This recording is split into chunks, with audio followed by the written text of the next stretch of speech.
ಜಾರಿ ನಿರ್ದೇಶನಾಲಯದ ಬಂಧನದ ಬಳಿಕ ಜಾಮೀನು ಪಡೆದ ಜಯಚಂದ್ರ ಸಿಬಿಐ ಬಂಧನದಿಂದ ತಪ್ಪಿಸಿಕೊಳ್ಳೋಕೆ ತಂತ್ರ ಹೆಣಿತಾ ಇದ್ದಾರೆ. ಇದರ ಮಧ್ಯೆ ರಾಜ್ಯ ಹೆದ್ದಾರಿ ಯೋಜನೆ ಮುಖ್ಯ ಯೋಜನಾಧಿಕಾರಿ ಹುದ್ದೆಗೆ ಜಯಚಂದ್ರ ನೇಮಕದಲ್ಲೇ ಲೋಪವಾಗಿದೆ ಅನ್ನೋ ಸ್ಫೋಟಕ ಮಾಹಿತಿಯೊಂದು ಇದೀಗ ಹೊರಬಿದ್ದಿದೆ.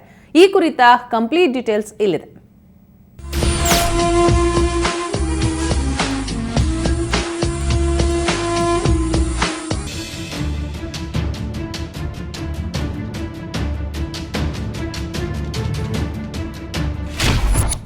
ಅಕ್ರಮ ಆಸ್ತಿ ಸಂಪಾದನೆಯ ಸಂಕಟದ ಬೆನ್ನಲ್ಲೇ ಮತ್ತೊಂದು ಶಾಕ್.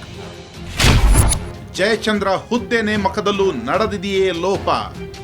ಬ್ಲಾಕ್ ಅಂಡ್ ವೈಟ್ ದಂಧೆಯಲ್ಲಿ ಭಾಗಿಯಾಗಿ ಸಂಕಷ್ಟಕ್ಕೆ ಸಿಲುಕಿದ್ದ ಅಧಿಕಾರಿ ಜಯಚಂದ್ರ ಮತ್ತೊಂದು ಸಂಕಷ್ಟಕ್ಕೆ ಸಿಲುಕುವ ಸಾಧ್ಯತೆ ಇದೆ. ರಾಜ್ಯ ಹೆದ್ದಾರಿ ಯೋಜನೆಯ ಮುಖ್ಯ ಯೋಜನಾಧಿಕಾರಿ ಹುದ್ದೆಗೆ ಎಸ್ಸಿ ಜಯಚಂದ್ರ ನೇಮಕವೇ ನಿಯಮಬಾಹಿರ.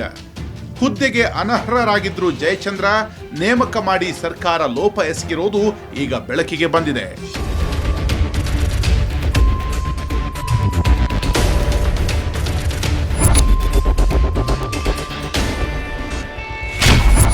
ಮುಖ್ಯ ಯೋಜನಾಧಿಕಾರಿ ಹುದ್ದೆಗೆ ನೇಮಕವಾಗಲು ಅದರದ್ದೇ ಆದ ಅರ್ಹತೆ ಇದೆ.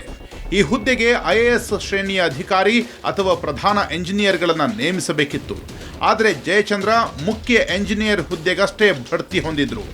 ಇನ್ನು ನಿಯಮಾವಳಿಗಳ ಪ್ರಕಾರ ಕರ್ನಾಟಕ ಲೋಕಸೇವಾ ಆಯೋಗ ಪ್ರಕಟಿಸಿದ್ದ ಜ್ಯೇಷ್ಠತಾ ಪಟ್ಟಿಯಲ್ಲಿನ 1ರಿಂದ 15ನೇ ಕ್ರಮಾಂಕದೊಳಗಿನ ರ್ಯಾಂಕ್ ಪಡೆದಿರುವ ಎಂಜಿನಿಯರ್ಗಳನ್ನು ಮುಖ್ಯ ಯೋಜನಾಧಿಕಾರಿ ಹುದ್ದೆಗೆ ನೇಮಿಸಬೇಕು.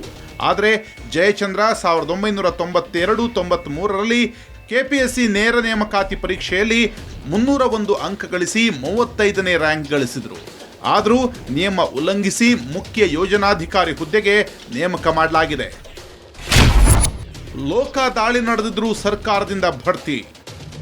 ಇನ್ನು 2008ರಲ್ಲಿ ಜಯಚಂದ್ರ ಮನೆ ಮೇಲೆ ಲೋಕಾಯುಕ್ತ ದಾಳಿ ನಡೆಸಿತ್ತು. 2012ರಲ್ಲಿ ಅಂತಿಮ ತನಿಖಾ ವರದಿಯನ್ನು ಸಲ್ಲಿಸಿದ ಲೋಕಾಯುಕ್ತ ಪೊಲೀಸರು ದೋಷಾರೋಪ ಪಟ್ಟಿ ಸಲ್ಲಿಸಲು ಮತ್ತು ವಿಚಾರಣೆ ನಡೆಸಲು ಸರ್ಕಾರದ ಅನುಮತಿ ಕೋರಿತ್ತು. ಆದರೆ ಇದಕ್ಕೆ ಅನುಮತಿ ಕೊಡದ ಕಾಂಗ್ರೆಸ್ ಸರ್ಕಾರ 2013ರಲ್ಲಿ ರಾಜ್ಯ ಹೆದ್ದಾರಿ ಯೋಜನೆಯ ಮುಖ್ಯ ಯೋಜನಾಧಿಕಾರಿ ಹುದ್ದೆಗೆ ಜಯಚಂದ್ರ ಅವರನ್ನು ನೇಮಕ ಮಾಡಿ ಬಡ್ತಿ ನೀಡಿದೆ. ಸರ್ಕಾರದ ಈ ನಡೆ ಹಲವು ಸಂಶಯಗಳಿಗೆ ಕಾರಣವಾಗಿದೆ. ಜಿ ಮಹಂತೇಶ್, ಸುವರ್ಣ ನ್ಯೂಸ್.